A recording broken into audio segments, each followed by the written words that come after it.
The kitchen clock ticked louder than my daughter-in-law's laugh when she said, "We keep her for tax breaks." Still, I folded the dish towel like her words hadn't just turned me into a receipt. As the ticking filled the silence between us, I watched her pour wine into my wedding crystal. While she bragged about deductions, I reached for the folder labeled contingency in my late husband's handwriting. The same clock that once counted family dinners now counted down to eviction. That's when I called the attorney and bought the silence they never saw coming. All right, before we dive into this crazy story, do me a favor. Subscribe and tell us where you're watching from. Dorothy's footsteps were silent on the cool linoleum floor as she stepped into the kitchen. She paused, unseen in the doorway, her eyes falling on Brianna, who stood with her back to her, a phone wedged between her shoulder and ear. Brianna's voice was loud, carefree, like the voice of someone who hadn't been caught. "We keep her for tax breaks. That's like $4,000 in deductions." Brianna laughed, a sharp, almost triumphant sound that filled the space between them. Jason chuckled too, low and indulgent, as if it were a joke. "She's harmless," he said, sounding far too pleased with himself. Dorothy's fingers gripped the edge of her coffee mug so tightly that her knuckles turned white.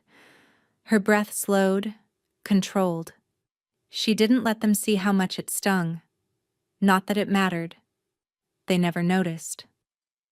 Never saw the way her shoulders sagged a little more each time she played the part of the compliant mother-in-law, the one who was too old to care, too set in her ways to make a fuss. She didn't say a word, didn't acknowledge their laughter. Instead, she simply picked up her mug, feeling the heat of it in her palm, the solidness of it as she walked out of the room. She passed through the hallway, the small creaks of the floorboards familiar beneath her slippers. Every movement deliberate, like she was closing a door on something much bigger than the kitchen. The moment she reached her room, the phone rang. It was Marge. "Still want to come Tuesday?" came the gravelly voice, sharp and familiar. Dorothy set her mug down on the bedside table and sat on the edge of her bed. "Yes, and bring your legal pad," she replied, her voice steady, betraying nothing. There was a pause, then a soft, knowing chuckle from Marge. "I knew you'd say that." Dorothy hung up and stared at the cluttered desk in front of her, where her old banking files sat like they had for years, a lifetime of receipts, statements, and papers she had organized with precision. As if she had been waiting for this moment, waiting for the day when it would all become more than just paperwork. Waiting for the day when it would become her lifeline. Her fingers moved over the stack of papers, touching them one by one with a kind of reverence. She slid the top file open and began flipping through the pages, eyes scanning the numbers, the dates, the small, precise notations in the margins that only she understood. It had been a long time since she'd had to look at any of this. A long time since she'd had to think about it. But today, it all mattered. The sounds of the house around her were distant now. The muffled clink of dishes, the low hum of the television from the living room. She let it all fade away. She was alone with her thoughts now, and the list she was making. She didn't need to check the numbers twice. She knew exactly what she was doing. Every deduction, every claim, every overlooked detail. She had always been the bookkeeper, the quiet observer, the one who kept the ledger in order while everyone else spent their time thinking only of the numbers that mattered to them. Now, she was going to fix it. She was going to write her own sentence, a sentence that would change everything. Dorothy reached for the pen. She'd done the math in her head already, but now she needed to see it on paper. The list was short, simple. Only a few words, but those words would be enough. She drew a line beneath them. 1. Sever dependency status. 2. Transfer title to co-op. 3. Legal dissolution of shared assets. It wasn't much, but it was enough to start. enough to pull the thread that had been hanging loose for far too long. She sat back in her chair and stared at the list, watching the ink dry. The gravity of what she was about to do settled over her like a heavy, comforting blanket. There was no going back now. And maybe there never had been. Her eyes shifted toward the clock. Tuesday was only 2 days away, and when she met Marge at the diner, everything would begin. Dorothy let out a breath, steadying herself. A small smile played at the corner of her lips. There was something oddly freeing about it. The act of taking control, of rewriting the rules that had always been stacked against her. She stood and walked toward the window, the fading light of the late afternoon spilling across the garden. A gentle wind stirred the leaves outside, and for a moment Dorothy just watched it, letting the stillness fill her. She had been written out of their lives in more ways than one, but she would write herself back in. This time it would be on her terms, and they would notice. The bell above the door jingled as Dorothy stepped into Maplewood Diner, the scent of frying bacon and brewed coffee wrapping around her like a blanket. It was early, the morning fog still clinging to the edges of the town, but the diner was already busy. The clatter of silverware and quiet chatter filled the space, but Dorothy barely noticed. She was already focused on the table at the far corner, where Marge was sitting, her legal pad spread out in front of her, as always, ready. Dorothy made her way over, her worn shoes scraping lightly on the tiled floor. Marge looked up from her notes, her sharp eyes scanning Dorothy's face for something, but whatever she was searching for, she didn't find. Dorothy didn't say anything as she sat down. The folder in her hands was the only thing that spoke for her. Marge raised an eyebrow, but didn't ask. She knew better than to break the silence. Dorothy slid the folder across the table, the papers inside rustling as they settled. Marge opened it slowly, taking in the house title, the tax printouts, the original deed to the property. The weight of everything between those pages hanging in the air like an unspoken promise. "You're serious," Marge said finally, her voice low, almost cautious. Dorothy didn't respond at first. She just watched as Marge flipped through the papers, her old, practiced eyes taking in the details. Marge finally looked up. "They used your SSN for dependency?" "3 years running," Dorothy replied, her voice even, but the undercurrent of anger was unmistakable.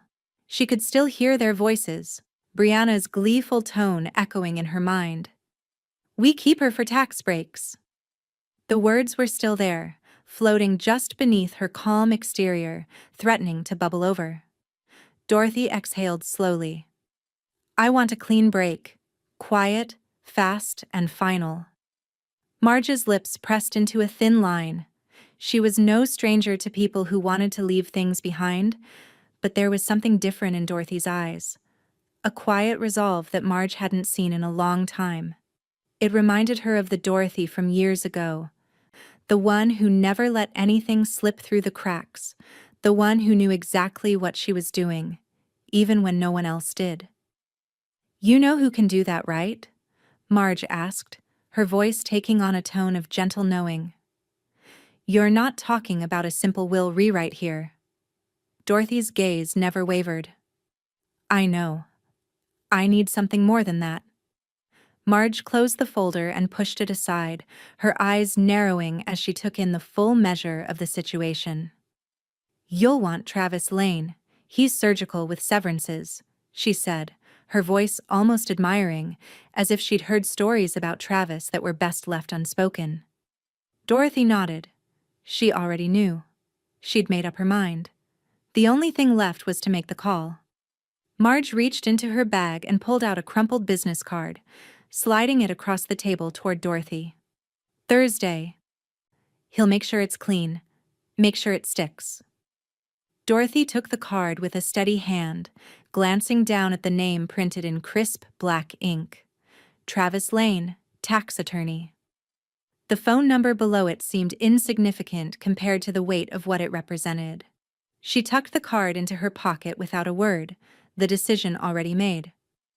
"I'll call him," Dorothy said, her voice low and decisive. Her eyes flickered briefly to the clock on the wall. "It'll be done by Thursday." Marge studied her for a moment longer, then leaned back in her seat, folding her arms across her chest. "They'll notice eventually," she said, her voice quiet but full of knowing. Dorothy didn't answer. She didn't need to. The thought of their surprise, their shock, almost brought a sense of calm. She'd been the one left behind.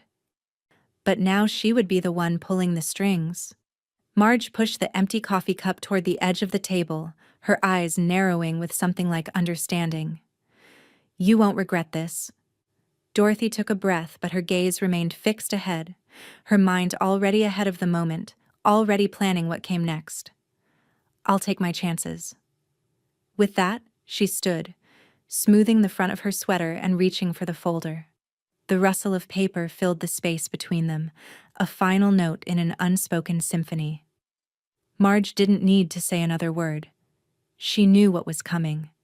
And somehow, Dorothy knew, too. As she walked out of the diner, the bell above the door jingled again. The world outside was waiting, but for the first time in a long time, Dorothy felt in control. The cool morning air hit her face, sharp and refreshing. And she stood there for a moment, letting the quiet settle over her. The next step was clear.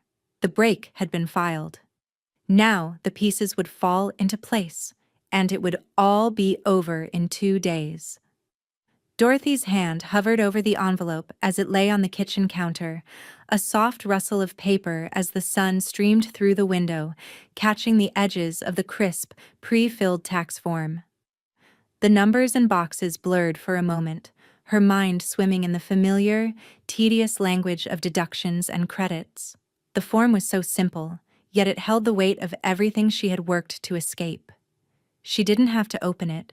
She already knew what it said. The numbers were the same as last year, the year before that, the year before that. Claim dependent. Her name, her social security number, her life written down in neat, impersonal rows of black ink. From behind her, she heard Brianna's voice, shrill with a sense of entitlement. "It's just housekeeping, Mom. You've been such a help." Dorothy's fingers pressed against the envelope, the smoothness of it against her skin a reminder of how little her presence was truly valued. This wasn't housekeeping. This was control, wrapped in a neat little package with a bow on top. This was business, not family. She felt her breath catch in her throat, but her face remained calm, her expression unreadable. "No, thank you," Dorothy said, her voice almost too quiet for the clattering of dishes in the background. It was the first time she had spoken those words aloud, and they felt foreign, strange, like a door opening she hadn't known was there. Brianna's tone shifted instantly, laced with confusion and a touch of frustration. "What? It's just a form, Mom. Just sign it and we're done. You've been so good about all of this." The words were meant to soothe, to press her back into the role they had assigned her. But Dorothy felt nothing but a chill in her chest. She turned the form over in her hands, feeling the weight of the decision she had already made. Her fingers trailed over the lines, the place where her signature was supposed to go. The place where her name had always been written in the past. Her thumb brushed the edge of the paper, but she did not sign it. Not this year, not ever, again. "No, thank you," she repeated, louder this time, her voice firm. Jason appeared in the doorway, the sound of his footsteps heavy on the floorboards. "What's going on?" His voice was more insistent now, a little worried. He crossed the threshold into the kitchen, his gaze flicking between Dorothy and the tax form, his brow furrowing as he processed the scene. "Just sign it, Mom," he said, his tone soft but commanding. "It's all set up. It's easy. Just a few more years, and then we can all move on with our lives." Dorothy's eyes met his, steady and unyielding. The weight of years of silence and sacrifice settled between them, unspoken, but heavy all the same. She felt something break in her chest, a final fracture that had been waiting for the right moment to surface. "Not this year," Dorothy said, the words cold, like stones falling into an empty well. "Or any again." She pushed the form toward him, her hand sliding off it as if releasing a part of herself. It was a subtle motion, but it felt monumental. Her eyes lingered on him for a moment, searching for a flicker of recognition, some understanding in the space between them. But there was nothing. Nothing but the dullness of his gaze, the way he stood there, waiting for her to comply. A silence stretched out between them, thick and suffocating. Brianna's voice was a distant hum, but it didn't reach her. Nothing could. Dorothy felt her chest rise and fall, slow and steady, as she turned her back on them both. "I'm leaving," she said, each word carrying its own weight. "I'm not signing, I'm done." Without waiting for a reply, Dorothy gathered her things, her purse, her coat, and moved past them, the motion brisk, deliberate. As she reached the door, she felt the familiar weight of the world shift, as though the ground beneath her had finally begun to crack. Jason didn't try to stop her. He didn't even call out, not even when she pulled the door open, the creak of the hinges the only sound that followed her. Brianna, too, remained silent, her expression unreadable, like she had finally realized that Dorothy wasn't playing along anymore. Outside, the air was cool, sharp with the promise of change. Dorothy closed the door behind her with a soft thud, her steps quick and purposeful as she made her way down the front steps. The car was waiting for her at the curb, a sleek black sedan that seemed too out of place for the neighborhood. But it didn't matter. Everything that was familiar now felt foreign, and every step she took away from the house felt like freedom. Travis was waiting inside, and in 2 days, this would all be over. As the car pulled away from the curb, Dorothy stared out the window, her reflection fragmented by the movement of the passing streets. She had severed the ties that had bound her for so long, and the hardest part was over. The next part, the one that would undo it all, was waiting. For the first time in years, Dorothy felt a flicker of something more than quiet resignation. She felt the heat of possibility, like a fire burning just beneath her skin. She wasn't just walking away. She was walking towards something else. Something new. The office was cold, the air heavy with the scent of leather-bound files and fresh printer paper. The low hum of a distant printer whirred behind Dorothy as she sat across from Travis Lane's polished desk, the form in front of her staring back like an impersonal judge. Travis didn't look up immediately. His hands moved methodically, pulling out a few papers, adjusting the paperwork with precision, as if every moment of the process was part of a delicate dance. Finally, he slid the form across the desk to her. Form 2120, the document that would sever the one remaining tie that had bound Dorothy to her son and daughter-in-law. "Here it is," Travis said, his voice calm, detached. He didn't need to explain. He had seen it all before. Dorothy's hand hesitated over the paper for just a moment. The weight of the decision hung heavily between them, but she didn't flinch. Her fingers, steady as ever, moved to the line where her signature was required. She signed it with a fluid motion, almost mechanical, but something deeper lingered beneath. A shift, a moment of profound release. This was it. The final line. "Revocation of dependent status," Travis murmured, watching her carefully. "That's a clean break." Dorothy didn't answer. She just leaned back in her chair, folding her arms across her chest, her mind already racing ahead to what came next. She could already feel the weight of the change pressing on her chest, like the first breath of a storm. Travis set down his pen, eyeing her as if waiting for her to say something more, but Dorothy stayed silent, her gaze unwavering. She wasn't sure what he was waiting for, but she wasn't ready to speak yet. This wasn't just paperwork anymore.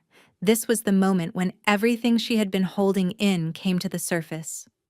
He cleared his throat. So, you want to sever ties completely? Dorothy's lips parted, but she didn't respond right away. She was thinking about the house, the years she had spent there, the way the walls seemed to close in on her little by little. The house wasn't hers anymore, not in any real way. It had become an anchor, tying her down, keeping her in a place she no longer belonged. I want to sever everything, Dorothy said at last, her voice steady, unyielding. Tax ties, property, all of it. Travis nodded slowly, a flicker of respect in his eyes. Understood. We'll initiate asset reseparation.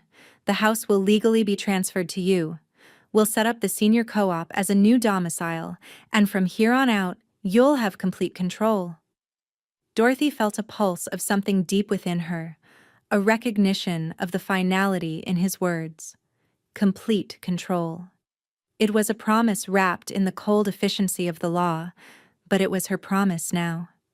She leaned forward slightly, eyes narrowing as she considered the next step. I want everything rerouted. Address change. Mail goes to Sweet Haven from now on. Travis raised an eyebrow but didn't question it. Of course, he said, scribbling the details on his pad. No problem. It'll take a few days to process, but we'll get everything shifted over. Dorothy nodded, almost absently. Her thoughts were elsewhere, focused on what she would do when everything was official. It wasn't enough just to walk away. She had to make sure there were no remnants left. Nothing that could drag her back. I don't want any announcements, Dorothy added, her voice low, controlled. Let them notice on their own. A brief smile tugged at the corners of Travis's mouth, as if he understood. There was a satisfaction in the quiet destruction she was leaving behind, something that only someone in her position could understand. Let them notice, he repeated, and for the first time, his tone carried a touch of admiration. The papers were signed, the forms filed, everything was in motion. Dorothy was no longer a dependent on anyone's terms. The house, now legally hers, would be transferred to a senior co-op under her control. And as for her former life? The ties were already being severed, piece by piece, with the efficiency of a well-oiled machine. As Travis prepared the paperwork for her to file, Dorothy stood and made her way to the window of his office, looking out over the busy streets of Boise. The city below seemed distant, almost unrecognizable to her now. She had spent so many years here, playing a part in a story that never truly belonged to her. But she had turned the page. She thought about the house, the place she'd once called home. It had been the backdrop of so many years, both good and bad. The memories were still there, echoing in the corners, but now they felt like a distant echo. She wasn't running from them. She was simply leaving them behind. The door opened behind her, and Travis's voice interrupted her thoughts. All set. You can file these today, and we'll finalize everything soon. Dorothy turned, taking the forms from him. She didn't say anything, but she knew what she was doing. She knew what she was leaving behind. And she knew that, for the first time in years, she had finally taken control. Her fingers tightened around the forms. No more waiting. No more silences. The world she had known was fading. The world she was about to step into was all her own. As she walked out of the office and into the cool air of the parking lot, she could almost feel the weight of everything lifting, piece by piece. The sound of the city felt muffled, distant, as though she were no longer part of it. The car waited for her. Sweet Haven was waiting for her. And as she got inside, the engine started and the world shifted. This time it was on her terms. Brianna's fingers hovered over the keyboard, her breath coming quicker as the message on the screen became clearer. Tax form error. Dependent ID flagged. Potential violation detected. The red warning flashed across the monitor like a neon sign in a dark room, its message stark and undeniable. She stared at the screen, unblinking, as if willing it to disappear, to somehow reset, to fix itself. But it didn't. Damn it. She muttered under her breath, her hands trembling as she clicked through the software, retracing the steps she had entered just days before. The form she'd filed should have been routine. A simple claim. But the system was telling her otherwise, and the last thing she needed right now was a problem that could threaten her refund. She glanced at Jason, who was sprawled on the couch, eyes glued to his phone. He had no idea. No clue that their tax return was unraveling in front of her. Jason. Brianna's voice cracked slightly as she stood up, the panic already creeping in. You need to call your mother. Jason barely looked up from his phone. Why? She's the dependent. There's an issue with the form. The system's flagging her ID. You need to talk to her. Figure out what the hell is going on. Jason sighed, rubbing his eyes with the heel of his hand. Why can't you just call her? Brianna hesitated, her fingers gripping the phone like it might slip from her hands. She wanted to shout, to explain how serious this was. But instead, she did what she always did.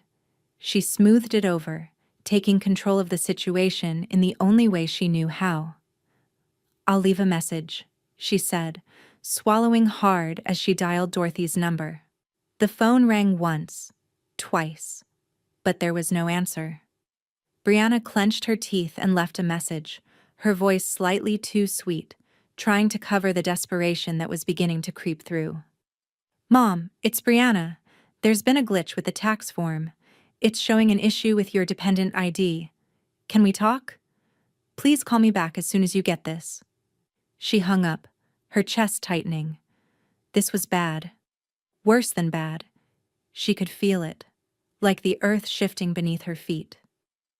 At Sweet Haven, Dorothy sat outside on a shaded patio, the sun warm but not oppressive. The quiet buzz of the community around her was oddly comforting. She watched the other residents come and go, all of them wrapped in their routines, none of them noticing the storm brewing on the other side of her life.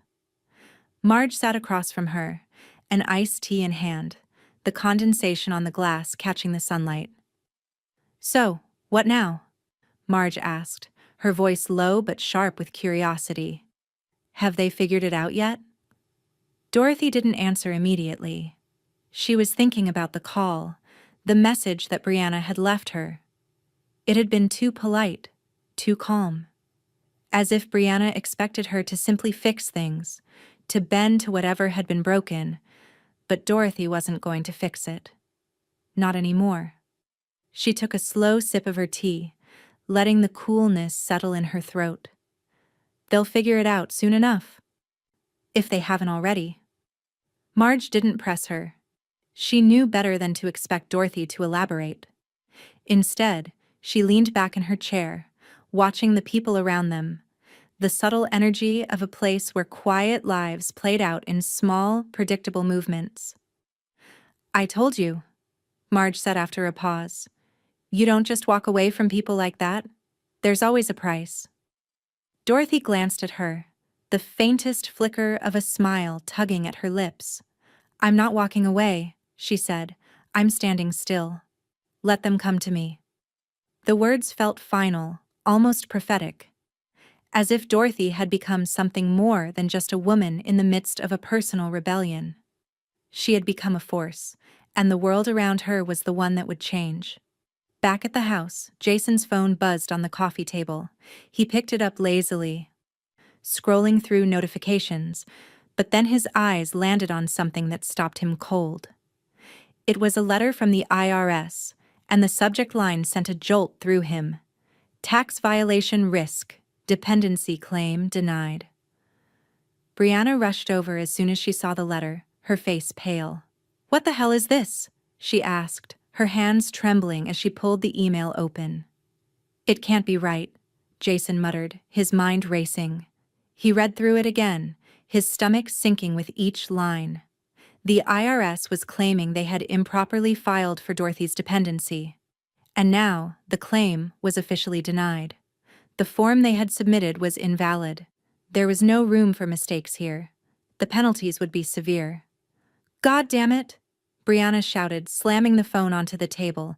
"How could she do this to us? After everything? After all we've done?" She stormed away, muttering to herself about how ungrateful people could be.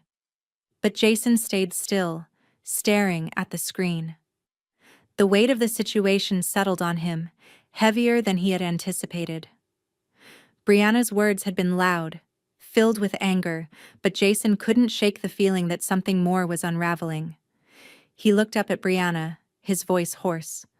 "She's not going to back down, is she?" Brianna didn't answer right away, her mind caught in a swirl of frustration and disbelief. Finally, she spoke, her voice sharp and bitter. "Taking care of people is so ungrateful sometimes." But her words felt hollow, and as she turned to grab her coat and head out the door, Jason couldn't shake the thought that it wasn't just Dorothy who had changed. He had too. And this was far from over. Brianna sat at the kitchen table, the hum of the refrigerator in the background, her eyes scanning the pile of mail she'd just collected from the front porch. The usual mix of junk, catalogs, and bills, nothing unexpected. But then she came across a letter that caught her eye. The return address was unfamiliar, and the envelope felt thicker than the others. It was postmarked from Boise, but the address was wrong. Sweet Haven Co-op. Her pulse quickened as she tore it open, flipping through the contents. It was a USPS address change notification. Dorothy's name was on it. She stared at the paper, the words blurring for a moment as something cold settled in the pit of her stomach. Dorothy had changed her address. Brianna set the letter down slowly, her fingers trembling. She knew what this meant. The sudden absence of Dorothy's mail had been nagging at her for days now, but she hadn't wanted to acknowledge it. Not yet. She should have known. Dorothy was disappearing from their lives, piece by piece. No more checks arriving for the tax claims, no more letters with small reminders of her existence. Dorothy was gone, and now her address was different. Sweet Haven, where she had moved. Brianna felt a pang of frustration, the disorienting feeling of losing control creeping up again. She grabbed her phone and dialed Jason without thinking.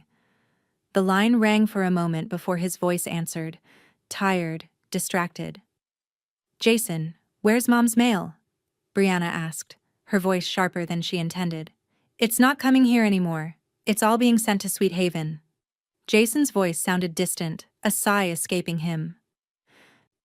"What do you mean it's being sent there? She changed her address?" "Yeah, and she didn't tell us." Brianna's frustration boiled over. "She's cutting ties, Jason. This isn't just some little thing she's doing. She's gone." Jason didn't respond right away. She could hear him shuffling through papers, probably skimming through the same pile of mail she had just gone through. "I'll call her," he said after a long silence. "She's probably just busy. She'll pick up."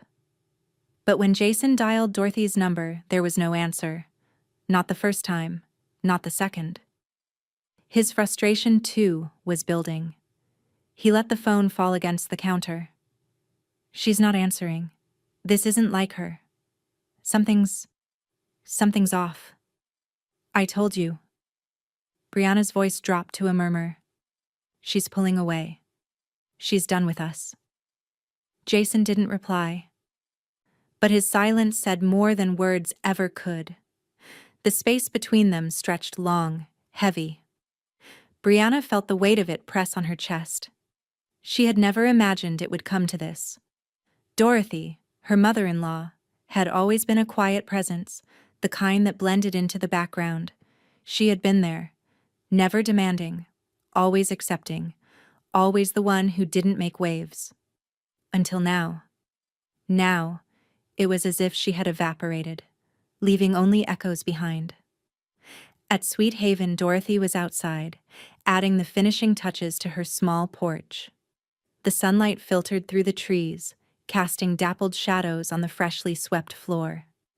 She had spent the last hour hanging ferns from the railing and arranging a new wind chime, the soft metal pieces catching in the breeze with each slight gust. It was peaceful. Exactly the kind of quiet she had been craving. She placed the last fern carefully, stepping back to admire the view. The porch was simple, yet it felt like home in a way her house never had. Marge appeared at the edge of the porch, leaning against the doorframe. "Feel weird?" she asked, a slight smile tugging at her lips as she looked at Dorothy's meticulous work. Dorothy paused for a moment, her fingers brushing the chimes, the sound filling the stillness around them. She didn't turn to answer right away. "Feels final," she said softly, as if the words themselves had the weight of a decision made long ago. The wind chime echoed once more, its gentle sound almost a reminder of what she had done. The life she had walked away from felt more distant with each passing second, but this was the life she was building. And there was no going back. She didn't miss the look that passed between her and Marge, the unspoken understanding. Marge had been the one who had always known Dorothy would get here. She'd known long before Dorothy had. Before Marge could say anything more, a manila envelope appeared on the table near the door, dropped off by one of the delivery staff. It was from Travis Lane, her tax attorney. She didn't need to open it to know what it was. The seal, the legalities, the formality. It was the confirmation she had been waiting for. Dorothy reached for the envelope with a steady hand, her fingers slipping over the crisp paper before she opened it. She didn't flinch when she pulled out the contents. The legal documentation, the confirmation of her domicile withdrawal. The house, now officially in the hands of the senior co-op, no longer belonged to her son and daughter-in-law. It was hers. Completely and utterly hers. Marge took a step closer, watching her with a mixture of curiosity and respect as Dorothy read through the paperwork. Her eyes didn't waver from the text, but her lips curled into a faint smile as she placed the document down.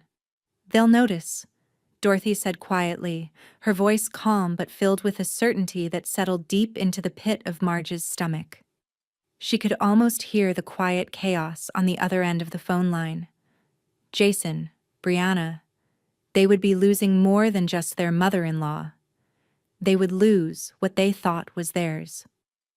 Marge's gaze softened, but there was no pity in her eyes. "Let them," Dorothy added, standing up to place the legal papers on the table beside her tea. "Let them figure it out." A sense of finality settled over her as she turned back to the porch, the wind chimes swaying softly in the breeze. She felt the tension in her body dissolve, her shoulders relaxing for the first time in years. The decision was made. The mail wouldn't come to the house anymore. They wouldn't get the deduction they expected. The final line had been drawn, and now the world would change. The sound of boiling water was the only noise in the room as Dorothy set the kettle down on the stove, the gentle whistle breaking the stillness. The kitchen at Sweet Haven was small but cozy, the sunlight filtering through the blinds in narrow beams that illuminated the dusty air.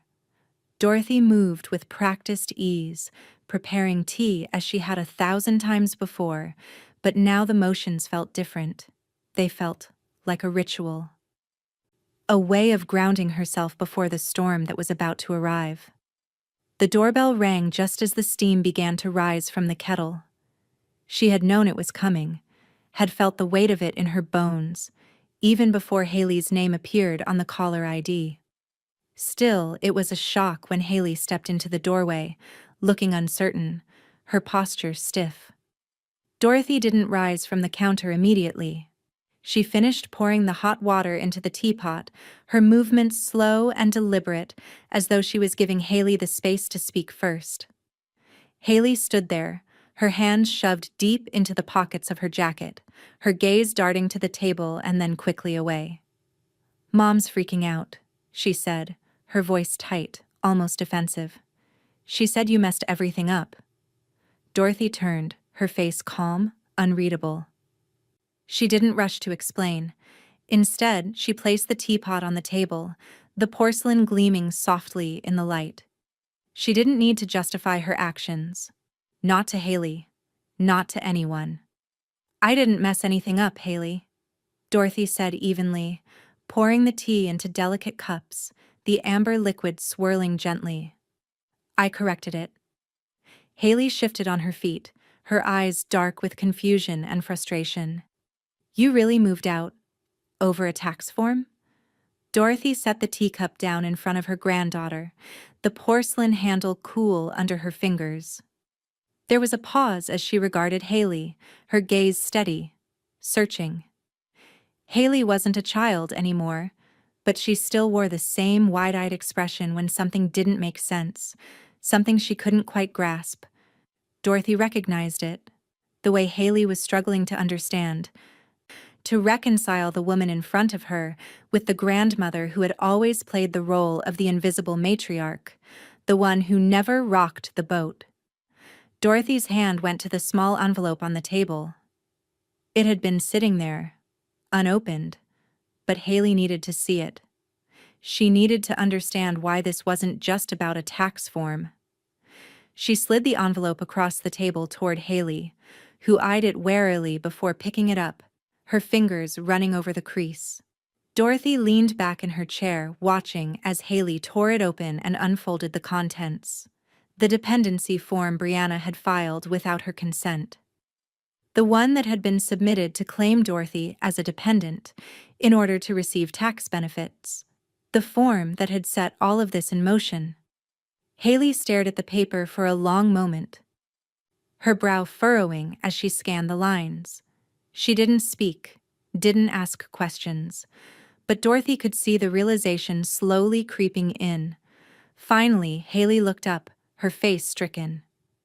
"You didn't sign this." Dorothy shook her head, the words that had been locked inside for so long finally coming free. "No, I didn't." "This wasn't care, Haley." Her voice was quiet but firm, and the weight of her words landed with the finality of a closing door. "This was credit." Haley blinked, the words seeming to tumble over her, the meaning sinking in slowly. "What do you mean? They were just helping you, weren't they?" Dorothy's lips tightened, the softest sigh escaping her. "Helping me?" "No, Haley. They weren't helping me. They were claiming me, using me for money. They thought I didn't notice, thought I wouldn't care. But I do." "I did." Haley swallowed hard, her eyes flickering from the form to Dorothy's face, the silent understanding finally starting to take hold. "You're saying that they took advantage of you?" Dorothy didn't flinch, didn't look away. "I'm saying they treated me like an asset, a deduction on a piece of paper. They didn't see me, not as a person, just a number, a credit." Haley's eyes softened, but there was something else there now. An unease. A realization that cut deeper than anything Dorothy could say. She had known, had felt the distance between them all along, but hearing the words laid out so plainly with no room for misinterpretation made it all too clear. "I didn't want to leave them," Dorothy continued, her voice quieter now, the weight of the years behind her. "I wanted to be there for you. For your mom. But when they filed that form without asking me, when they used me like that, it changed everything. I wasn't going to let them do it again." Haley set the form down, her hands shaking slightly. The silence stretched between them, heavy with what had been said and what had yet to be understood. Dorothy looked at her granddaughter, her heart aching in a way it hadn't in years. "You don't have to agree with me, Haley, but you need to understand. This wasn't about money. It was about respect. About being seen for who I am, not what they could claim." Haley bit her lip, her gaze distant, lost in thoughts she hadn't been prepared for. "I don't know what to say," she whispered, her voice small, uncertain. Dorothy reached across the table, her hand resting gently on Haley's. "You don't have to say anything," she said softly. I just need you to know why I did it. Haley met her eyes, a flicker of understanding passing between them. I think I get it now, she said quietly. But even as she spoke, Dorothy knew there was more to be said, more to be understood. She could feel it in the air between them, thick with unspoken words, with things that could never be unsaid. Haley didn't hug her, didn't reach out in the way that Dorothy had once hoped. But in the quiet, there was something else. Something that felt like the beginning of a new chapter. And maybe, just maybe, that was enough. The room was quiet as Dorothy sat across from Travis Lane, the weight of the moment pressing down on her shoulders. The office was cool, sterile, like the calm before a storm. She had been here before, but today felt different. Today, it wasn't about forms or deductions. It was about something deeper, something that would change everything. Travis sat with her, his calm, professional demeanor never wavering. He had helped her navigate the legal maze before, but now, as he watched her pull out the old, tattered will from the folder, he knew this was no ordinary update. The familiar paper crackled as she opened it, her fingers steady as she scanned the pages for the last time. She'd held on to it for so long, this relic of the life she had built for her family. But that life had crumbled, and the legacy she was leaving behind needed to be rewritten. She traced the names at the top of the will with her finger, her eyes lingering over the familiar signatures, Jason's, Brianna's. Once, those names had meant everything to her. Once, she'd thought she would leave everything to them, pass down the life she had worked for. But things had changed. The trust was gone, replaced by betrayal. Without hesitation, Dorothy reached for a thick red pen sitting on the desk. Her grip was firm, almost final. The mark she was about to make was not just on paper. It was a mark on her entire life, on everything she had ever known. She drew a thick, deliberate line through both Jason's and Brianna's names. The ink was bold, striking, as though it was cutting through years of unspoken resentment and quiet sacrifice. They had been part of her world, but not anymore. She wasn't just severing ties. She was reclaiming something far more important: her respect, her legacy, her peace. Travis watched her in silence, no judgment in his eyes, just the understanding that she was doing what needed to be done. When Dorothy finished, she sat back in her chair and exhaled slowly. "Done," she said, her voice barely above a whisper, but the finality in it hung in the air. Marge's name was written at the bottom of the page, the new executor of her will. Dorothy didn't hesitate. Marge was someone who had always been there, who had seen her through the years when others had failed to notice her quiet strength. She had earned her place in Dorothy's life, and now she would be the one to ensure that legacy was protected. But it didn't stop there. There was someone else who deserved a place. Someone who had never been part of the calculations. Haley. Dorothy paused, her hand hovering over the paper. She thought about the quiet conversation they had shared. Haley had been confused, unsure of her place in all of this. But she had listened. She had started to understand. And that understanding mattered. It had to be part of the legacy Dorothy was leaving behind. She added Haley's name beneath Marge's, but not without conditions. Truth, Dorothy wrote in bold, decisive strokes. Time. Travis raised an eyebrow as Dorothy added the final touches, but he didn't speak. He didn't need to. He understood what Dorothy meant. Haley needed time to truly understand what was at stake, to grasp the weight of the decisions that had been made. And she needed truth. Not the kind of surface-level affection that had always been expected, but the kind that could only come from recognizing the realities of the past. Dorothy placed the pen down slowly, her gaze resting on the names before her. "You don't get legacy from deduction," she said quietly, her voice steady but carrying a weight of finality. Legacy is earned, not bought. With one last glance at the will, Dorothy handed it over to Travis, who immediately began the process of filing it. The sound of the papers shifting in his hands was oddly satisfying, the quiet shuffle of a life being sealed away in a way that could never be undone. Travis looked up at her, his face serious but respectful. "It's done," he said, slipping the papers into an official folder. "Effective today." Dorothy stood up, smoothing her skirt as she glanced out the window at the sprawling view of the city.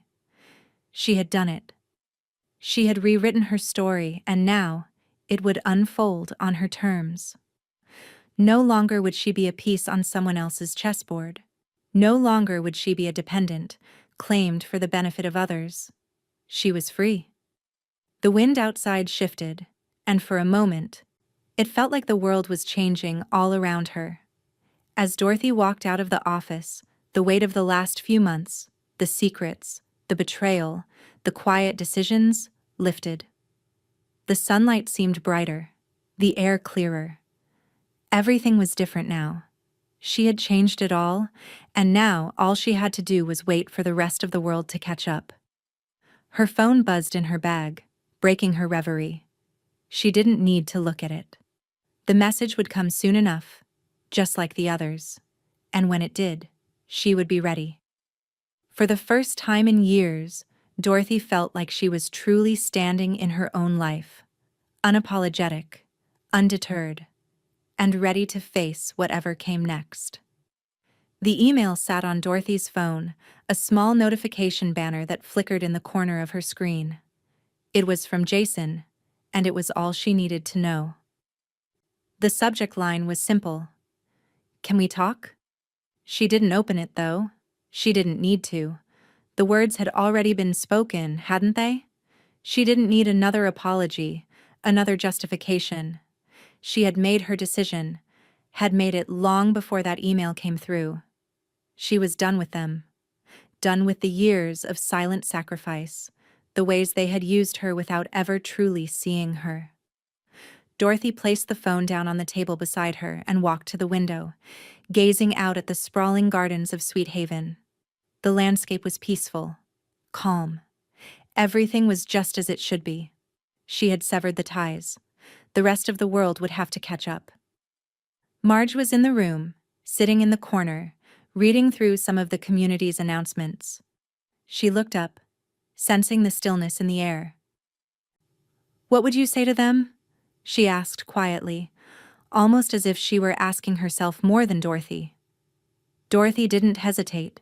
She didn't need to think about it. "I'd say that they broke what fed them." Her voice was flat, but there was a sharpness to it that carried the weight of everything, her entire life, all the quiet years of compromise. She could almost hear the echo of those words in her mind. Broken. Marge's eyes softened, but she didn't respond. She knew. She had always known. The doorbell rang then, the sudden sound breaking the moment. Dorothy moved toward the door, her steps calm, as though the world had settled into a new rhythm, a rhythm where she had control. When she opened the door, the air smelled of warm food and the gathering of neighbors, a potluck evening at Sweet Haven, a community event. One she'd been invited to, one she'd been asked to bring something for. Dorothy stepped outside with a smile, the peach cobbler she'd made carefully balanced in her hands. The crust was golden and perfectly baked, the warm, sweet scent of peaches rising as she placed it on the table of offerings. A neighbor, a kindly woman with soft white hair and a wide smile, raised her glass in a toast. "You look 10 years younger, Dorothy," she said, her voice a soft lilt. Dorothy smiled, accepting the compliment, but there was something else in the way she looked at the woman, something more knowing, as if the weight of the last few months had lifted with her smile. "Thank you," she said simply, as she made her way to a seat at the far end of the table. It felt good to be here, to sit in the quiet, to feel at ease in a way she hadn't felt in years. A soft ping from her phone interrupted the peace, But she didn't need to check it. She already knew who it was. Haley had sent her a message earlier, asking about volunteer hours at a local shelter. Dorothy picked up the phone and tapped open the message. It was a photo of Haley, in her volunteer uniform, smiling with the kids she was helping. Her message was simple. Keep going. Dorothy's thumb hovered over the screen for a moment. She wasn't sure why she was replying, whether it was simply a reminder to herself or a small gesture of encouragement. But she sent the message. Haley needed to understand. She needed to see the world beyond the numbers, beyond the expectations of others. She looked out over the community potluck again, her eyes softening as the evening sun began to sink lower. The quiet, mundane world she had chosen was beginning to feel like the one she belonged in. But then, another ping from her phone. She didn't expect it to be important, didn't expect to be shaken, but the subject line on the IRS notification made her pause. Jason and Brianna flagged for improper claims. Her eyes widened as she read through the message. The IRS had identified discrepancies in their tax filings. The very claims they'd made using her dependency were being scrutinized. A slow, almost imperceptible smile tugged at the corner of Dorothy's lips. She had known somehow that this would happen, that the consequences would catch up to them. The system didn't lie. The truth was starting to unwind in ways they hadn't anticipated. For a moment, everything in the world seemed still. The clink of silverware, the low hum of quiet conversation from the other residents, it all faded into the background. There was something heavy in her chest, something that felt like the closure she had been waiting for. She hadn't asked for this outcome, but now that it was here, she couldn't deny the quiet satisfaction that settled within her. Her phone buzzed again, this time with a message from Marge. "You okay?" it read. Dorothy sat back in her chair, feeling the weight of everything she had done and the peace she had finally found. She typed back, her fingers steady, her response simple. Better than ever. And with that, the truth was no longer a burden. It was a release. The consequences of their actions had begun, but for Dorothy, it was only the beginning. Her life was hers now, and no one would take it from her again. The screen of Dorothy's phone lit up once again, this time with an alert from one of her social media accounts. She had long since stopped checking them regularly, but something about the way the notification flickered caught her eye. It was a post from Brianna. Dorothy tapped the message open, her eyes scanning the text that was filled with a sense of frustration and barely contained anger. It's so frustrating when you take care of someone for years, only to have them pull away when you need them most. But hey, at least I'll have one less person to worry about. The words stung more than she had expected. It wasn't just a post. It was a statement. A final dismissal of everything Dorothy had done for them. Brianna wasn't just upset about the taxes. She was upset about losing her grip on something she thought she owned. And now, Dorothy could feel the weight of the battle moving into the public space. Dorothy's fingers hovered over the screen for a moment before she took a screenshot. The evidence was clear. She would use it to prove her point, not just to herself, but to anyone who thought she had overreacted. She was done being a silent player in a game that was never hers to begin with. The sound of the door opening behind her made her glance up. Travis Lane, her tax attorney, walked into the room with a manila folder in hand, his usual calm expression in place. "I've added this to the audit file," he said, his voice measured. "The IRS won't ignore this." Dorothy nodded, her mind already several steps ahead. "Good. Let them dig," she said with a quiet intensity. "I already built the box." Travis didn't respond right away, but there was a glimmer of something like respect in his eyes.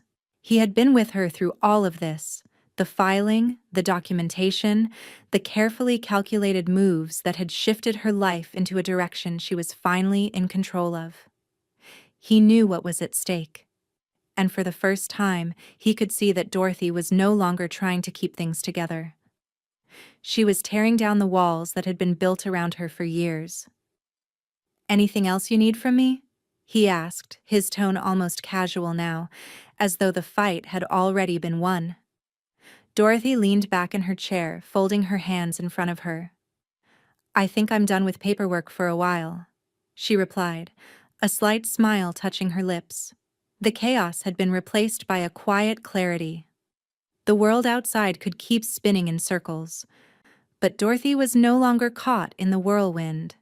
The next few days were a blur of small but satisfying moments, clearing out her old office, donating what she didn't need.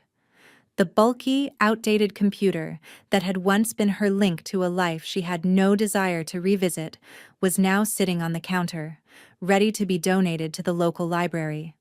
It was strange how much weight that simple act lifted from her chest. As she locked the door of her old office for the last time, the finality of the moment sank in. The papers, the files, the things that had once been so important were now part of someone else's task. She didn't need them. She had moved on. And for the first time in years, she felt free. Later that week, Dorothy found herself in the old church she used to visit with her family. She hadn't been in months. The pews, once familiar and comforting, now seemed distant. She sat in the back, far from the chatter of the other visitors, the quiet of the space wrapping around her like a blanket. The soft hum of voices and the distant murmur of prayers filled the air, but Dorothy sat still, letting it all wash over her. She had never truly found peace in the church before. It had always been something she did for others, a place to meet obligations, to look like the perfect mother, the perfect wife. But now, in the silence, it felt like a place where she could truly be. No expectations, no obligations. Just a moment to sit in the stillness and breathe. Her phone buzzed again, this time with a message from Haley.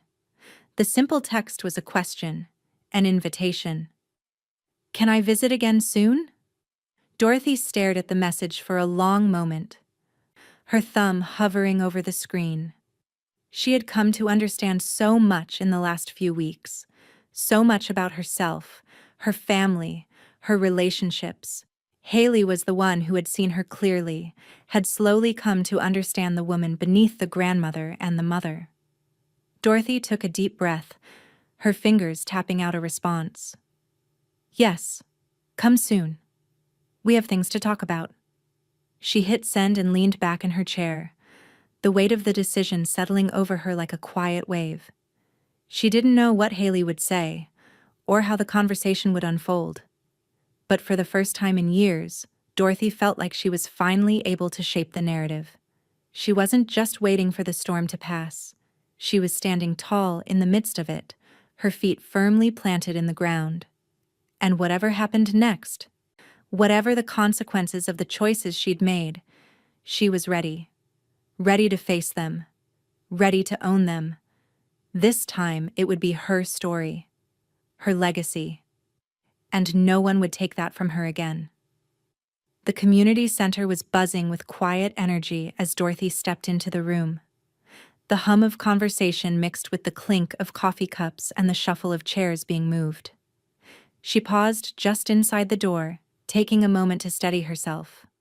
This wasn't supposed to be a grand event. It wasn't a speech or a performance. It was just her story, her truth. And yet, there was a weight to it.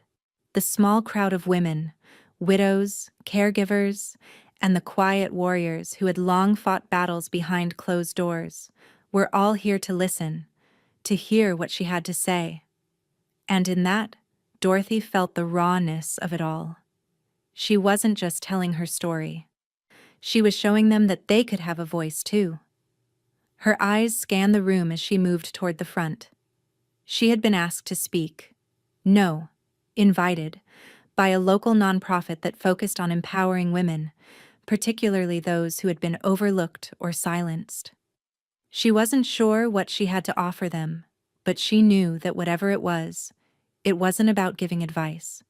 It was about sharing a piece of herself.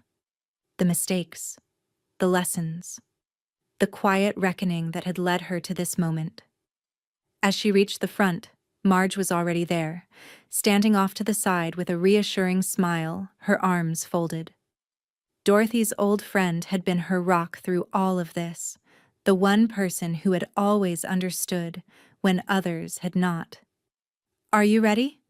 Marge asked, her voice soft but steady. Dorothy glanced back at the group, the nervous flutter in her chest trying to settle. "I think so," she replied, her voice low, but the slight crack in it betrayed her. The truth was, she had no idea if she was ready. She didn't know what they needed to hear, or if she could even articulate what she had learned. But standing in front of them, she could feel something shifting inside her. This wasn't about the past. It was about what came next. Marge nodded, her eyes twinkling with that knowing look she always had. "Remember what you've learned. It's not just therapy, it's a declaration." Dorothy took a deep breath, pushing back the doubts. The room quieted as she stepped to the microphone, the rustle of papers around her making it clear that the audience was waiting for something. She placed her hands on the table in front of her, feeling the coolness of the surface beneath her palms, grounding herself. "Never trade your peace for someone else's refund," Dorothy said, her voice clear, but it carried the weight of something deeper, something far beyond the simple words. The phrase hung in the air, the kind of statement that could be dismissed as trivial in a world focused on dollars and deductions. But for Dorothy, it was the essence of everything she had been through. She paused, letting the words settle. "I spent years giving up my peace, bit by bit, without even realizing it, for my family, for my son, for the promise of something better. But that peace is priceless. It can't be bought. Not by them. Not by anyone." Dorothy looked around the room, her eyes meeting those of the women who were listening. She saw nods, soft expressions of recognition. They understood. She wasn't the only one who had given up her peace. The quiet sacrifices were shared. The small talk turned into something else entirely. This wasn't just about taxes or familial betrayal. It was about the quiet erosion of self that so many of them had experienced. The years spent accommodating others, the weight of everyone else's expectations, the moments when they had put themselves aside for the sake of others. She continued, her voice growing steadier with each passing word. "I didn't know how much I had lost until I took it back, and that's when I realized, no one else can take your peace unless you let them. And when you stop letting them, the world opens up in ways you never thought possible." As Dorothy spoke, she noticed Haley sitting at the back of the room, the young woman who had, in her own way, understood the gravity of what Dorothy had done. Haley wasn't sitting close, but Dorothy could feel her presence in the back. Haley was recording the talk, as if she were absorbing every word, every lesson. There was something almost ceremonial about it, the passing of wisdom from one generation to the next. "I'm not a speaker," Dorothy said, her gaze flicking back to Marge for a brief second. "But I'm not silent anymore either." A small laugh escaped from the audience, and it felt like a warm, shared moment. They weren't just listening, they were reflecting. Dorothy wasn't just speaking, she was seeing them. The talk stretched on, moments of reflection, of stories shared, of truths that felt too heavy to carry alone. And through it all, Dorothy knew this wasn't just about teaching. It was about healing. For her. For them. For Haley. When the talk finally ended, a soft applause filled the room. It was quiet, humble, but the appreciation was real. It wasn't for the speech itself. It was for the connection, for the permission to finally speak. Haley approached her afterward, her phone still in hand. "That was..."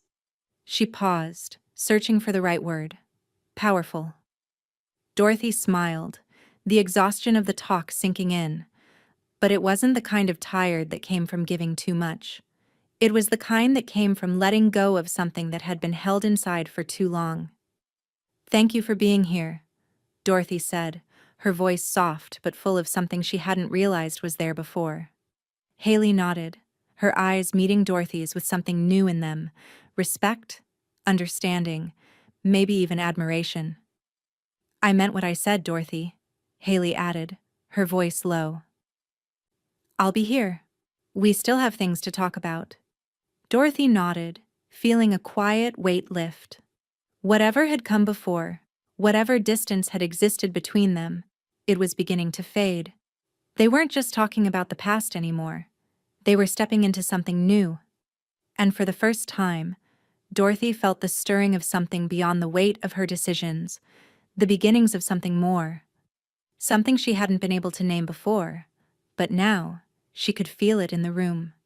Her story was no longer just hers. It was theirs too. Jason sat at the kitchen table, staring at the letter from the IRS, his eyes scanning the official-looking document as his fingers trembled around the edges. Brianna sat beside him, her face pale, the color drained from her skin as she read through the same letter. They had both been bracing for this, but now that it was here, the reality hit them harder than they'd expected. Audit escalation confirmed, dependency claim denied. The words on the page blurred together, the meaning of them sinking in with a heavy, suffocating weight. This was no simple issue. This was a full-blown legal nightmare. "Dorothy's name is circled," Jason muttered under his breath, his hand shaking as he pointed at the document. They flagged her as the primary issue. Brianna's gaze shifted nervously from the letter to Jason, her mouth opening and closing, but no words coming out. This wasn't supposed to happen. They hadn't planned for this. The deductions they'd relied on, the lifeline they thought they had. It was all unraveling, fast and without mercy. The phone rang, shattering the silence. Brianna grabbed it with a sense of dread, knowing who it would be: the accountant. "Hello?" Brianna answered, her voice barely above a whisper. The voice on the other end was terse, clipped. "I'm sorry, but I have to drop you as clients. The audit escalated. It's serious, and there's nothing we can do to resolve it without the proper documentation. You should have known better than to file with that dependency claim." Brianna stood, the phone slipping from her ear as she stumbled backward. Jason's eyes widened in disbelief. "Are you kidding me?" she whispered to herself, before the phone clicked off. She sank into a chair, her body heavy with the weight of the situation. Jason looked over at her, his face taut with frustration. "What are we going to do now?" he asked, his voice tinged with panic. But even as he spoke, he knew the answer. There was no simple fix. There was no way to undo this. Across town, Dorothy was in her small kitchen at Sweet Haven, the smell of banana bread wafting through the air. It was a comforting, homey scent, the kind of warmth that had once filled her own home. But now it was something she made just for herself, her own small act of normalcy in a world that had turned upside down. She carefully set the loaf of banana bread on a plate and covered it with a napkin, then grabbed her keys and left her apartment. The walk to the administration office was short, and the streets were quiet, just like the life she was building.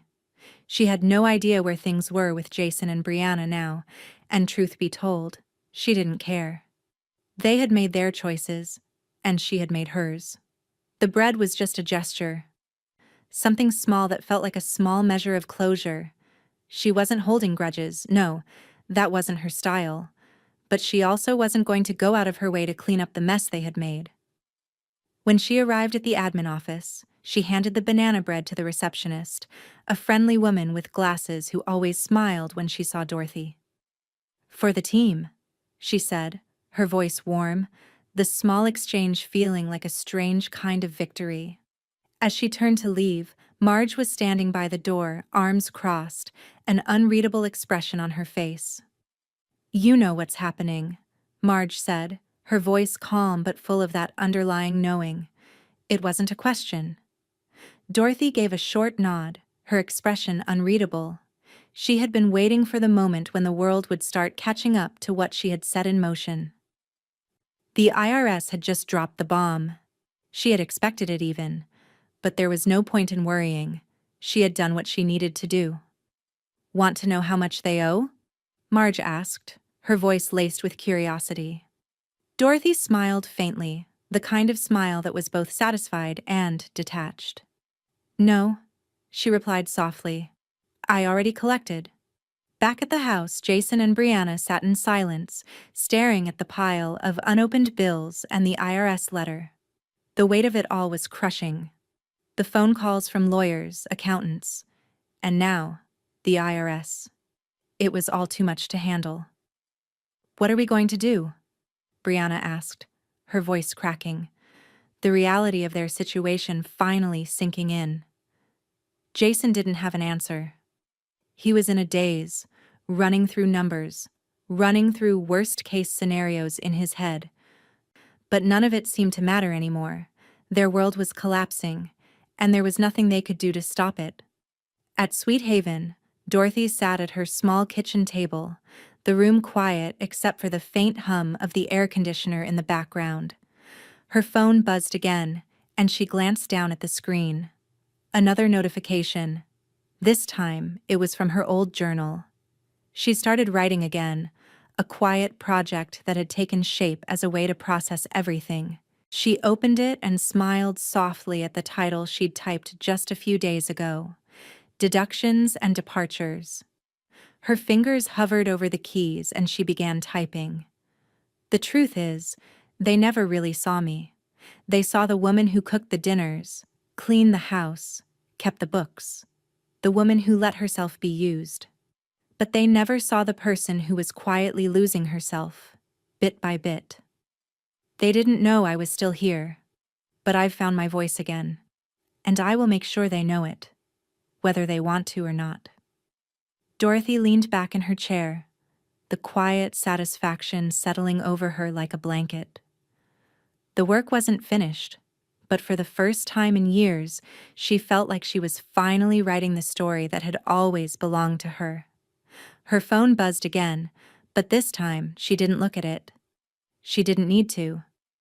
This was her story now, and no one could take that from her. The morning sun filtered through the leaves of the garden at Sweet Haven, casting long shadows on the well-kept paths. Dorothy stepped slowly, her hand grazing the tops of the flowers as she walked. The garden had become a sanctuary for her, a place of peace where she could breathe without the weight of expectations. Every bloom here seemed to speak to her in a way the world outside hadn't in years. She had tended to this space, both literal and metaphorical, cultivating it with care, with a quiet love she had never allowed herself to offer the people who should have seen her for what she was. Haley walked beside her, a few paces behind, her hands clasped loosely in front of her. She had come to visit again. The soft sound of her sneakers on the gravel paths joining the occasional chirp of birds and the rustle of leaves. She was more subdued today, quieter than the last time they had spoken. Dorothy could sense it. A shift. Something in Haley had changed since the last conversation. She was still the girl who had once barely known Dorothy, but now there was something different in her. Something deeper. They walked in silence for a while, each step taken with intention. Haley's eyes wandered over the flowers, her fingers brushing the petals as they passed by. "This place is beautiful," she said quietly. "You've really made it your own." Dorothy glanced at her, her lips curling slightly. "Yes, I've finally made it mine," she said softly, the words almost a confession. She had spent years making everyone else's world her own, bending herself to fit into spaces that weren't designed for her. But now, here, in this garden, she was finally learning how to exist on her own terms. Haley was quiet for a moment before speaking again, her voice hesitant. "I've been thinking about what you said, about showing up. Her gaze turned toward Dorothy, searching her face as if trying to understand something that had previously eluded her. I want to do better. I want to be here. For you. Dorothy's gaze softened. She could see the sincerity in Haley's eyes, the quiet yearning to be part of something real, something that didn't come with strings or expectations. It was the same yearning Dorothy had had for so many years, but had never allowed herself to ask for. Start with showing up, Dorothy said gently, her voice steady. That's 80% of it. The rest comes in time. She smiled a little, a faint tug at the corners of her lips. The hardest part is letting go of the guilt, the things you think you're supposed to do for people who don't see you. Haley's face clouded, and she stopped walking, her hand brushing against one of the rose bushes as if steadying herself. I get it, she said, her voice thick with emotion. I've been thinking about everything, about what you've been through. I don't want to make the same mistakes. Her voice cracked slightly, and she wiped at her eyes as though embarrassed. Dorothy watched her, standing still, letting the moment unfold. It wasn't often that people expressed their vulnerability to her, not in this way, not with the same honesty she had been denying herself for so long. Haley was different. She was seeing her. Truly seeing her. Haley, Dorothy said, her voice soft but firm. You're not responsible for anyone's mistakes except your own. And your time will come, but it has to start now. With you. You can't keep carrying the weight of what others did to me. Or to you. Haley nodded, wiping away a tear that had escaped down her cheek. There was an understanding in her eyes now, something Dorothy had never seen before in her. It was the kind of look that made Dorothy realize how much she had been silently waiting for someone to truly see her. To feel her, not as a side character in someone else's story, but as a woman with her own life, her own desires, her own needs. Dorothy reached into her bag, her fingers brushing the papers inside. She pulled out a small document, something she had been thinking about for days now, something she had decided only after the talk with Marge. Haley glanced at her, her curiosity piqued, but Dorothy remained quiet as she handed over the papers. Haley hesitated before taking them, her hands shaking slightly as she read the words. I'm making you my power of attorney, Dorothy said simply. Her voice held no hesitation, no doubt. Not now. Not yet. But when the time comes, you'll be the one to make decisions for me, for my future. I trust you with that. Haley's eyes widened and she looked up at Dorothy, stunned. I didn't expect this. Her voice was small, the weight of the responsibility dawning on her. Dorothy smiled softly, a calmness washing over her. You don't have to be perfect. You just need to show up, and when the time comes, you'll know what to do. I'm giving you the tools, Haley. You'll find your way. Haley took a step back, looking at the papers in her hands and then back at Dorothy. She didn't speak immediately, her lips pressed tight as if trying to keep her emotions in check. Dorothy could see the tears welling up in her eyes, and for the first time in a long while, Dorothy felt something she hadn't realized she'd missed. Connection. Thank you, Haley whispered, her voice breaking. She wiped her eyes again, embarrassed by the outpouring. But Dorothy only nodded. She didn't need more than that. They stood there for a moment, silent and still, as the garden around them seemed to hum with new energy, the wind stirring the leaves. The moment felt sacred, as if Haley's willingness to take this step for Dorothy was the beginning of something new. The past was gone, erased by decisions that had been made in the quiet of the night, in the privacy of their own thoughts. And now, with each step forward, each action taken, Dorothy was no longer the woman who had been used. She was the one who had chosen her own path, and Haley was walking beside her.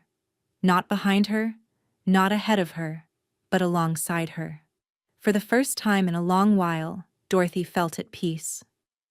The soft hum of the conference room filled the air as Dorothy sat at the long wooden table, her fingers wrapped around a pen, staring at the papers in front of her.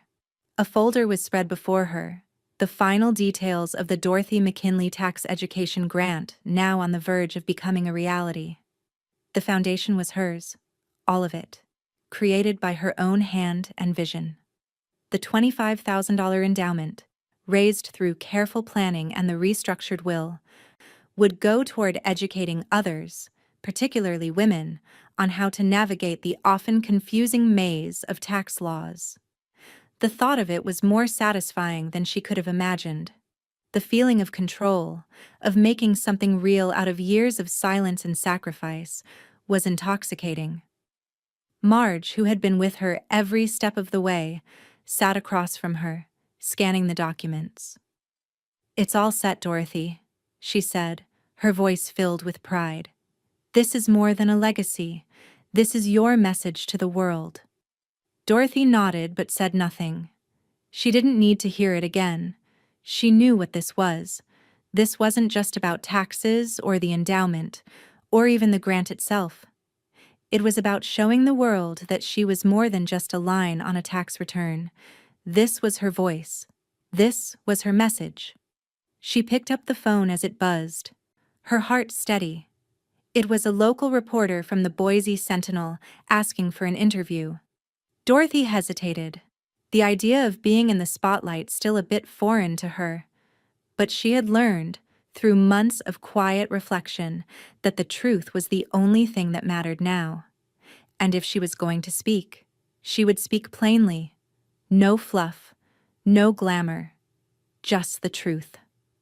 "Let's do it," she said with a small, calm smile. The interview was scheduled for the following afternoon. Dorothy had insisted on keeping it simple. No formal setting, no staged photographs. Just the story. Her story. When the reporter arrived, she was surprised to find that Dorothy had requested the interview take place in her apartment at Sweet Haven. It was quieter, more intimate, away from the press conferences and the artificial world of image. The reporter, a young woman with dark hair and glasses, seemed a little out of her element but adjusted quickly. She had no idea what kind of story she was walking into, and as Dorothy sat down across from her, she knew the truth would be sharp. There would be no sugarcoating, no tidy narratives. "Ms. McKinley, can you tell me about the grant you've established in your name?" Dorothy leaned forward slightly, folding her hands together. The warm light from the window spilled over the room, highlighting the soft lines of her face, the calm that radiated from her. "It's simple," she said, her voice steady. "It's about giving people the tools they need to protect themselves. I've been on the other side of that. I've been the one they tried to use. But I won't be used anymore." The reporter scribbled down notes, nodding. But Dorothy could tell she was trying to figure out the angle. She wasn't sure what the reader expected to hear, but Dorothy wasn't going to play that game. "It's not about the money," Dorothy continued, her voice stronger now. "It's about something deeper. People like me, people who give and give, need to learn how to protect themselves. We give our peace away for a tax break or a few kind words, but it's never enough. It never is. So, I'm using my story to help someone else." The reporter looked up from her notebook, sensing the sincerity. "And what about the tax situation with your family? How do you feel about the way things have turned out?" Dorothy paused for a moment, her eyes softening. She had thought about it, more than she cared to admit, but there was no going back now. She had already chosen her path. "I gave them warmth," Dorothy said, her voice quiet but firm. "They filed me cold." The words hit the air like stones dropping in water, ripples spreading outward. There was no bitterness in her tone, just the cold truth. The warmth she had offered had been met with a cold calculation, and now the world would know. She would not pretend it didn't matter. She would not pretend it didn't hurt. The reporter shifted uncomfortably but nodded, writing quickly. "You're speaking out against your own son and daughter-in-law. Isn't that difficult? Dorothy's eyes met hers with an unwavering calm. It's difficult. But not as difficult as living a lie. They've made their choices, and so have I. I'm not going to sit here and apologize for living my truth. It's mine to live, and I will. Later that evening, the article went live. Dorothy didn't rush to read it. She wasn't interested in the reaction. The headline said it all. She was a line on their return. Until she removed herself. Jason would read it. He would see the words for the first time, and he would understand. He would understand that this was no longer about tax deductions or financial maneuvering. This was about a woman reclaiming herself. As she sat in her apartment, sipping tea, her phone buzzed with a message from Marge. "Did you see it?" Marge wrote. Dorothy picked up the phone, typing back, "I've seen it. Let them talk. I'm done being quiet." Jason, at home with Brianna, stared at the headline of the article. His stomach twisted with an emotion he couldn't name. The words stung more than he wanted to admit, but he said nothing. He stayed silent, his mind whirling, the truth settling heavily on his chest. Brianna, beside him, stared at her phone. She didn't speak, didn't even glance at Jason. Then, after a long silence, she stood up abruptly, her fingers scrolling to delete her social accounts. Everything that had once tied her to the past. Everything that had tried to tie her to Dorothy. As the screen blinked to confirm the deletions, Jason looked away, not sure where to place his own guilt, not sure what to say. He couldn't undo what had been done. And now, it was too late. The storm Dorothy had set in motion was only just beginning, and no one could stop it. The soft click of the door shutting behind her echoed through the small office. Travis Lane sat at his desk, the familiar stack of papers before him. Dorothy stood at the window, staring out at the quiet street, feeling the weight of the moment settle over her. She had been through every step, every hurdle. This was it. The last piece of the puzzle. The final form was in front of her. It had been carefully reviewed, rechecked, and now it was ready. The tax issues, the asset separation, the estate planning, it was all airtight. Dorothy had planned it meticulously, step by step, with no room for error. She had made sure that nothing was left to chance, no more empty promises, no more being invisible. She could feel the finality in the air. The life she had lived, the one she had sacrificed so much for, had been dismantled piece by piece. But what she had built in its place was something entirely her own. Travis shuffled through the documents one last time, his brow furrowed in concentration. "It's all good, Dorothy," he said, his voice calm but with a note of respect. "Everything's in place. Assets protected. Inheritance earned. Peace secured." Dorothy nodded, her hand resting on the back of the chair beside her.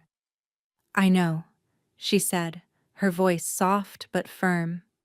The years of keeping quiet, of holding on to the pieces of a life she had never truly chosen, were behind her. And now, for the first time, she felt what it was to stand in her own power. Marge had been there through every step too, offering quiet support, never pushing, just being there. As they had agreed, she would be the one to handle the legacy, the one to ensure that Dorothy's wishes were carried out with precision. The thought of Marge, always steady, always reliable, brought a small smile to Dorothy's face. "You've done more than anyone could ask," Travis said, looking up from the papers. He seemed genuinely impressed by the thoroughness, by the clarity of the plan. "You've ensured that no one can take what's yours. They won't be able to touch it." Dorothy met his gaze, feeling a deep sense of satisfaction. "I've kept receipts. They kept thinking I wouldn't use them," she said, a slight smile playing at the corners of her lips. She hadn't just been smart in how she'd handled the financial side of things. She had kept every record, every piece of paper that could protect her. And now, It was all in place. Later that day, as the sunlight filtered through the blinds of her small apartment, Dorothy sat at her kitchen table with the original dependency form, the one that had started it all. She studied it for a moment, the red line she had drawn through her name stark against the white paper. It was a simple act, but it had been the final severance from a life that had tried to claim her. She placed it in her cedar box, the one where she kept her most cherished memories. The box was old, worn, but sturdy, just like the woman who had made the choice to take back what was hers. The red line through the form was a symbol of the decision she had made, one that had cost her more than she had ever anticipated. But it was the right decision, the necessary decision. Dorothy closed the box slowly, a sense of closure settling over her. It wasn't just about the money. It wasn't even about the IRS, the deductions, or the betrayal. It was about standing in her own truth, taking ownership of her life in a way she had never been able to before. The years of quiet compromise were gone, replaced by a peace she had fought hard to earn. Marge arrived at her apartment later that afternoon, carrying a small cake wrapped in cellophane. "I thought you might like a little celebration," she said, setting it down on the table with a knowing look. "Filed and free," she added, her eyes twinkling. Dorothy chuckled softly, lifting the cake from the box. "I wasn't expecting a celebration," she said, her voice warm with gratitude. "But I'll take it. It feels good, Marge. It feels like I've finally earned something I've always deserved." Marge nodded, her gaze softening. "You have, Dorothy. You've earned your peace, and no one can take that from you." As Dorothy cut the first slice, she felt a small but profound shift in herself. The world had always tried to force her into a box, into a role that she wasn't meant to play. But now, that role was gone. There were no more expectations. There were no more tax breaks that weren't hers to give. There was just Dorothy McKinley, a woman who had finally learned how to stand on her own. The doorbell rang just as they were finishing their tea, and Haley stepped into the room, her eyes bright, her smile genuine. She had come to visit, just as she promised. "Smells good in here," Haley said, her voice light, carrying with it the sound of a young woman who had finally started to figure out what it meant to show up. She came to the table, giving Dorothy a quick hug, something Dorothy had never thought would feel so natural. Haley looked down at the cake. "What's the occasion?" she asked, her curiosity piqued. Dorothy smiled, her eyes soft with affection for the young woman who had been there for her in ways no one else had been. "I filed a break of my own," Dorothy said simply. Haley paused, her eyes meeting Dorothy's with a deep understanding. "I'm glad you did." Dorothy didn't need to say more. Haley was learning. They were both learning. And for the first time, it felt like the future was something they could both walk into, together, side by side, in a world where Dorothy was finally free. Her story was no longer just hers, it was theirs too. And that was enough.